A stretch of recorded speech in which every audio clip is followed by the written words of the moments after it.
Four-star safety Blake Stewart just committed to Clemson, adding instant versatility to the Tigers' 2026 recruiting class. We'll talk about that and more right here on Locked On Clemson.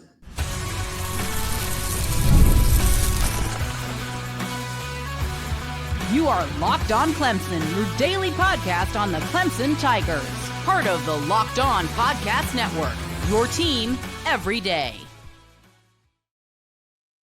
What's up, Tiger fans? Morgan Thomas here, Clemson fan, Clemson grad, host and producer of Locked On Clemson, and part-time host and producer over on 105.5 FM The Roar. Thank you so much for making Locked On Clemson your first listen every day. You know, we're part of the Locked On Podcast Network, your team every day. And if you're new to the show, be sure to hit that like and subscribe button so you never miss an episode. You know how we do it here on Locked On. If you're an everydayer, you're not surprised that you're going to get Clemson content Monday through Friday every single week. And don't forget, in between episodes, you can go over on X and follow me at The Morgan T Show, where we talk about all things Clemson whenever and however you want. Today's episode is brought to you by Game Time.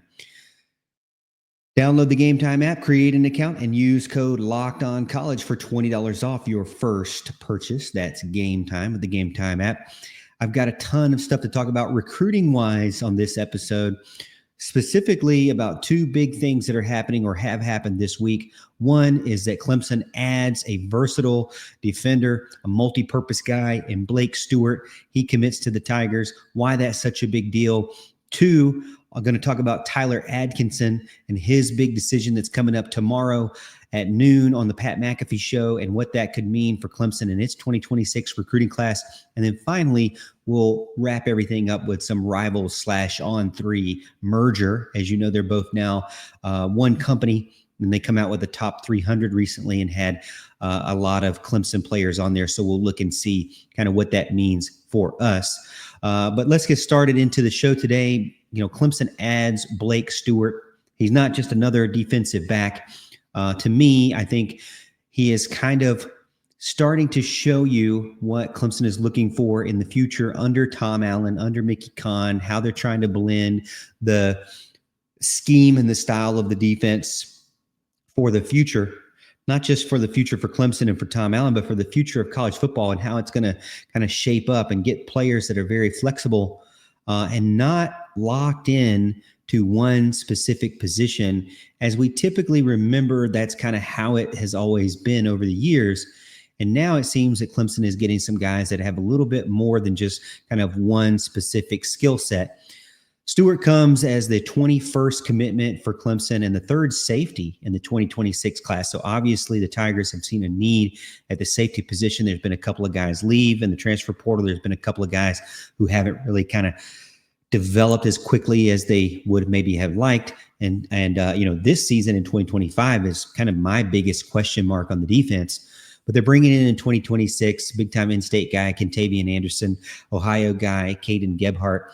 And they're now bringing in Blake Stewart, who is going to be their third guy. And all of them together kind of develop this body of work for Mickey Conn going forward that I think really helps him be a little bit more versatile with the type of player that he can put out there and the type of offenses that he can adjust to when you don't just always get one set type of guy. These three guys that I mentioned are all unique in their own way. And so it'll be something to where I think Clemson will be able to rotate a little bit more, not just rotate through nickel and safety, but possibly even, you know, spelling in for linebacker here and there when needed, because these guys, at least these three guys, don't mind getting dirty and getting in there and hitting somebody hard for sure. The secondary, to me, the more versatile they are, the more they can disguise their coverages without really trying to or having to immediately substitute. You know, Stewart himself is a 5-sport guy. He has background in many different types of skill sets, 80 tackles, 8 pass breakups, but also over 400 yards receiving and plays kickoff return and is a kickoff returner for his high school. So it shows you proof that that versatile type guy that Clemson's looking for. A guy that, stands out on his high school team, and you can't keep him off the field, of course, on his team because they have him in almost every asset of the team or of the game. So it's proof that attacking from every angle, what might be a really good thing. And also considering they play special teams, hey, I'm never going to knock anybody who could possibly bring a little bit more to Clemson's kickoff return, because to me, over the years, it's not been my favorite to brag about really much at all. But I like his IQ. Obviously, he plays many different sports, basketball, lacrosse. There's kind of just different skill sets I feel like will help him stay versatile at the level, the college football level, and be able to kind of like use his hips a little bit better than maybe most out there. I don't know. It just seems like to me, I would rather have somebody a little bit more well-versed in different sports so that they can have those sports kind of mold them and create them into kind of this lethal. I hate to say this because I feel like it's a cliche, but a Swiss Army knife. I'm going to say it, Swiss Army knives. But the role diversity is really huge, I think, for Clemson going forward, because if you have Contavious Anderson being, your more traditional safety and Gebhardt more of your downhill striker, then, Stewart could be that nickel slot guy with range, and Mickey Kahn could really mix up his personnel to fit whatever his opponent is bringing to the table and whatever their tendencies are. So it's going to help him, adjust better during games and also prepare better, because he has a few different guys that he can move and enter into the game. The concern would be, if one goes down, then are they able to pick up that slack? And I do think that these guys are pretty versatile to be able to kind of do many different roles on the team. But I am interested in see how this kind of more hybrid type player goes, under Mickey Kahn, under this group of guys. We really won't see them until 2026, but the battles that will happen in practice will start to, kind of, if you think about it, by the end of the year, they'll be on the team, and then, we'll be getting ready to talk about them at the early part of next season, just to kind of see, how well they're doing with the team. Obviously not a huge star rated guy, which you already know from me. I'm not a huge guy when it comes to star rating. I'd rather, get guys that these coaches have seen, that they trust and that they believe that they can build and develop. Clemson's best hybrid type players, if you look in the past, have not been mega star, best of the country, best of the state guys. They've been guys that they've developed over time and become future high NFL draft picks, or just NFL draft picks in general. From a low ranking to an NFL draft pick, to me, is big time. So Clemson knows how to develop this type of hybrid player, because they've had some, here and there over the past, Dabo Swinney era. So I feel very confident that this type of player will work well under Clemson. So as you see, a lot of sports around are kind of going to positionless lineups. It seems a little bit like the safety position is not going to be that, prototypical safety that we're used to in the past. They're going to be guys who can do a little bit of covering, can do a little bit of tackling, can blitz when needed, and fit a little bit of the, different roles based on the trends of the offense. So I'm looking forward to seeing what we have next for Clemson. They have 21 now. They're in, I think, according to 24/7 Sports, 11th overall. So, they've slipped a little bit, but they've got one guy still on the board that's their biggest recruit right now, that will be announcing tomorrow at lunchtime, and we'll talk about him in segment 2, and he'll be on the Pat McAfee Show, giving his final prediction of where he will go, or his commitment speech to where he will go for 2026. And we'll talk about that when we get back right after this.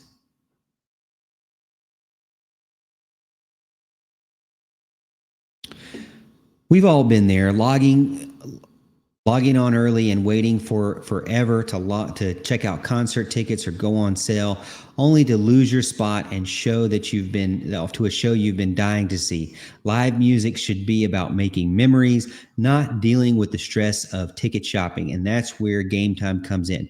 Game Time makes getting concert tickets faster and easier than ever. Prices actually drop as you get closer to showtime, and you can save up to 60% off with their killer last-minute deals. If you're tired of endless scrolling, you can go check out Game Time Zone deals, and they pick the best seats for the sections that you're looking for. My family, one of my members of my family member recently got something to the Morgan Wallen concert. They had a great time over on Game Time. It's not just sports, it's all different kinds of things that you would like to go to. So go check them out. Go check them out. Take out the guesswork of buying from concerts to show tickets with Game Time. Download the Game Time app, create an account, and use code LOCKEDONCollege for your $20 off your first purchase. Terms apply. Again, create an account and redeem code LOCKEDONCollege. That's LOCKEDONCOLLEGE for $20 off. Download the Game Time app today. Last minute tickets, lowest price guaranteed.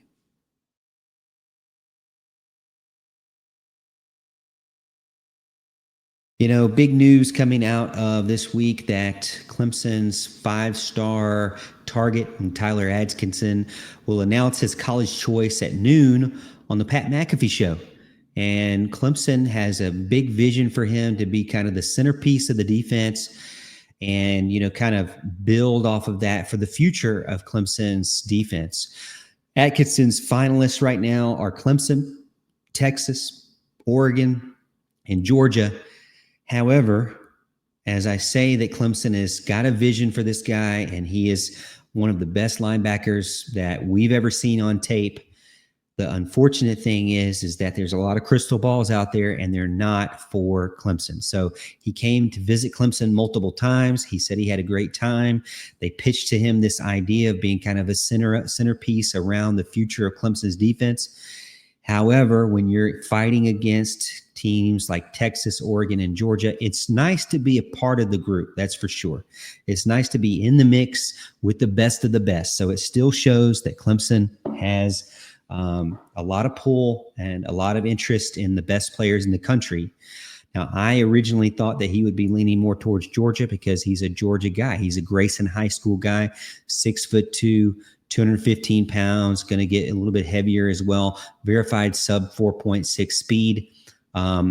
3 straight seasons in high school with over 100 tackles in his season at the powerhouse Grayson, which is a huge, huge deal. Biggest thing for me is that we're seeing from the crystal balls that he is actually more than likely going to go to Texas, as people are, the analysts or the experts are predicting, which, I can understand that. They were also in the playoffs. They beat Clemson in the playoffs this past season.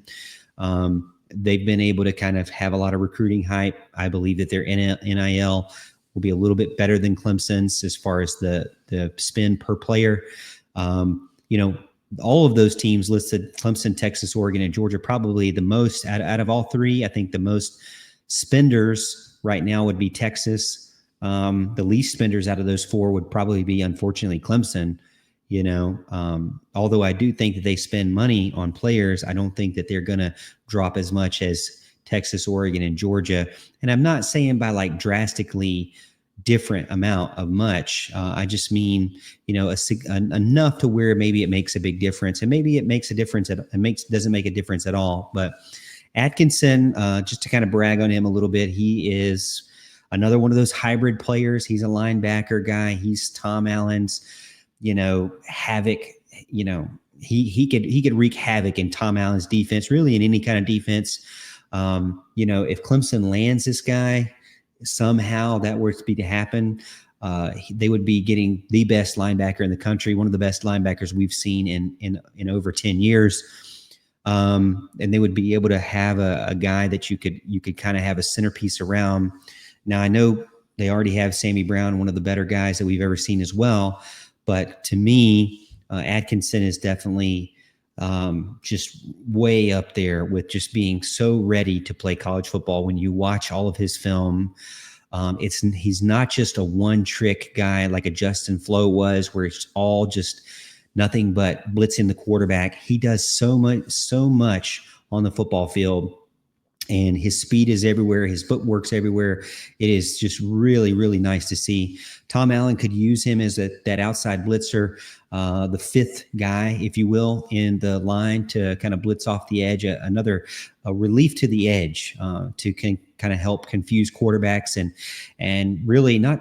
He has that versatility where he can have a call where he's going in after the quarterback, but if he checks and sees if there's a quick hitch or a slant that's in his area, he has the range and the instincts to be able to make that call and play it safe if he needs to, but also go in deep behind the line of scrimmage to be deadly for the sacks. But to me at Grayson, when you watch his high school film, when you watch his huddle stuff, he's just one of those guys that really knows what football is about, really knows what the playbook's about, really, really understands what it means to be a linebacker, what it means to be a general on the field. And so it's not just talent, like it's knowledge and ability as well. So he's just a really, really well-rounded package of a guy. If Clemson were to win here, this would continue to build out the 2026 class to be one of the best in the country. This would probably vault it up even more and probably solidify them for the end of the recruiting cycle to be top 10, close to a top 5. I know I mentioned they're 11th right now, so they kind of slipped a little bit. But if he picks Texas, is it a big miss for Clemson? Yeah, it's going to hurt for sure, because it would hurt for Georgia. And if it hurts for Georgia and it's not Georgia, then you would hope, I don't even know if Georgia fans would say this, but you'd kind of hope that if a hometown guy decides to not go to Georgia, their next pick would be Clemson, which is just a little bit further down the highway. It's not like he's just up and leaving and going to a powerhouse that's like a Texas. So that's the biggest concern for me, is that this would be one of the best players in the state, if not the best player in the state for Georgia, and he didn't go to Georgia. So that's a problem for Georgia, but it's also a problem for Clemson as well, because you'd want them to be able to land those commitments. Now, if it were to happen to where he goes to Clemson or Georgia, I think it's a great win for the recruiting pipeline for both teams. For me, I just lean on, I don't want him to go to Texas, I guess, but NFL teams are going to want guys like this. He's lean, he's fast, he's instinctive, he can really frustrate an offense and really make it, again, make your defense play calling just so much easier on your defensive coordinator. So hopefully there's a surprise for me and for those analysts out there that are picking and crystal balling to Texas. Hopefully there's some sort of shock. I'm going to still hold out hope until lunchtime tomorrow. So I'll be tuning in to the Pat McAfee Show, and hopefully you will as well, as Clemson tries to see if they can land this top recruit. Whether he chooses Clemson orange or Texas orange, he definitely is going to be, to me, one of those guys that you are going to see very, very early on in the 2026, more like a Sammy Brown type level. I think a lot of people believe that he is up there at the Sammy Brown level. He may be even better than Sammy Brown. And so I don't want to disrespect Sammy, because I love Sammy. I think he's probably one of the best as well. But my biggest thing is, if Clemson were to get him, then that would make the 2026 group and the 27 group like one of the scariest linebacker groups in the country if he was to pair up with Sammy Brown. So hopefully maybe I get a shock and surprise, and maybe all those analysts are crazy, or maybe I'm crazy and I'm just being a fan and can't see what's going to happen. But if it happens, it happens. If he goes, wherever he goes, we wish him the best. Won't have to face him too much against Texas unless it's in the postseason. And, even still, I think Clemson, I'm still always going to ride with Clemson. That's for sure. All right, we're going to finish up the show talking about the top 300 list that just came out from the new merger of Rivals and On3.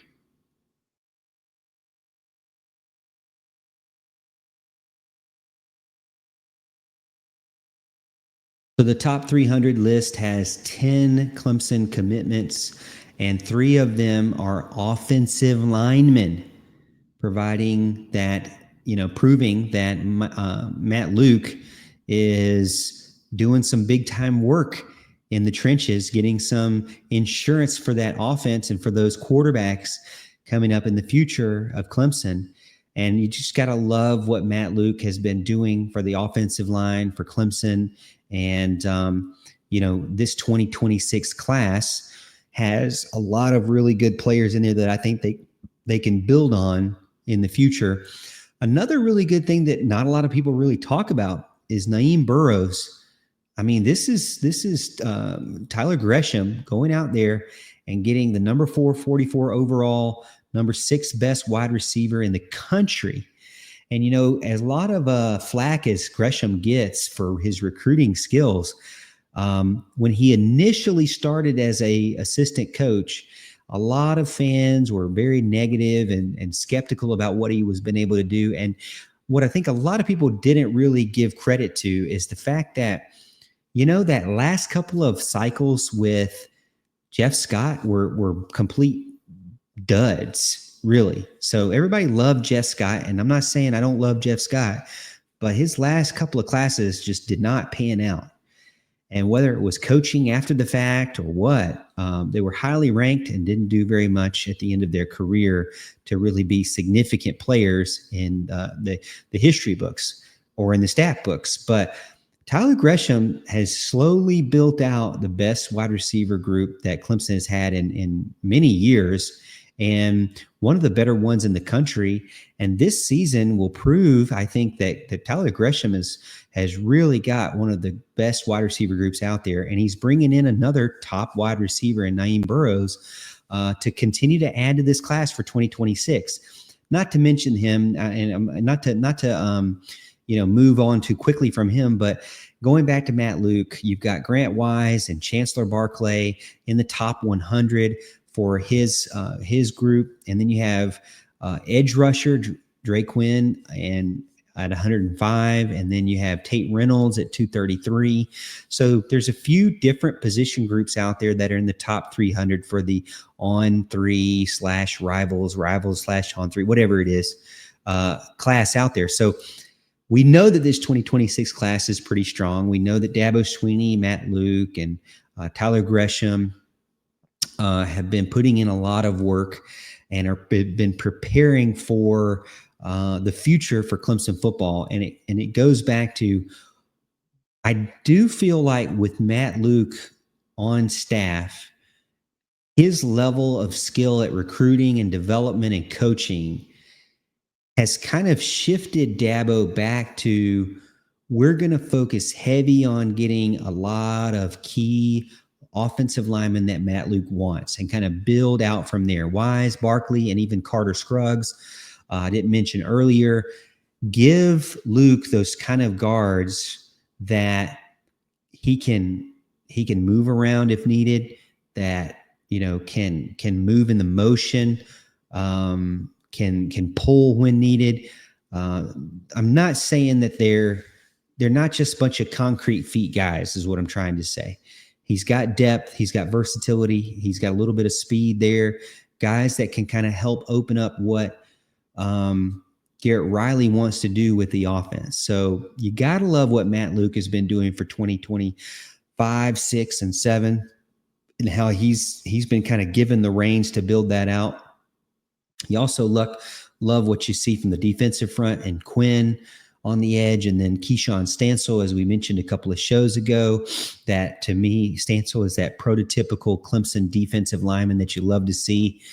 So there's a lot of power on the offensive line, a lot of power on the defensive line. You have your top wide receiver, one of the best wide receivers in the country coming in. You have a quarterback in Tate Reynolds that's, been getting a lot of praise this offseason.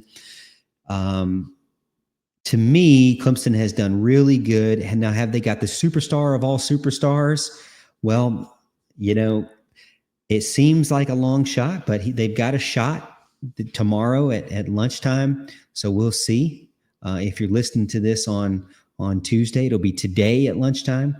But Clemson has a good handful of guys in this top 300, and it kind of continues to build that momentum. And I think the momentum for 2026 is kind of leaking out into 2027 as well. So I'm starting to love, I'm not starting, but I already love what I see from what Dabo Swinney is doing with his staff and continuing to build this team for the future, because there's a little bit of some question marks. The post-Cade Klubnik era of teams, what will happen? What will they look like? Where is Clemson investing? Well, I can tell you right now, it seems that they are investing heavily on those lines of scrimmage. And why would you blame them? I think that, to be able to dominate the line of scrimmage again and get back to that level of strength in the ACC and then ultimately at the national level will help invest where you need to get Clemson to a national championship.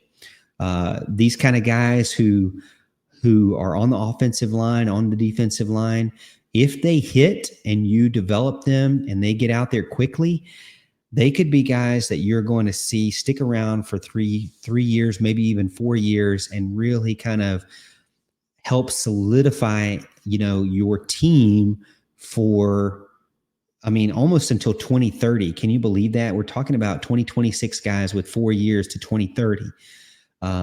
I don't even know what to think about 2030 right now. I don't want to get too far ahead, but it does, that's what you have to do when it comes to recruiting. You have to think ahead and see what your roster is going to look like. So these are the guys that will take you into that 20, finish you out in maybe the 29 and 2030 classes, that they'll be seniors by then. So pretty crazy to think. I think Clemson's doing a great job with them so far, and look forward to actually seeing them on the field so then we can kind of further evaluate them as well.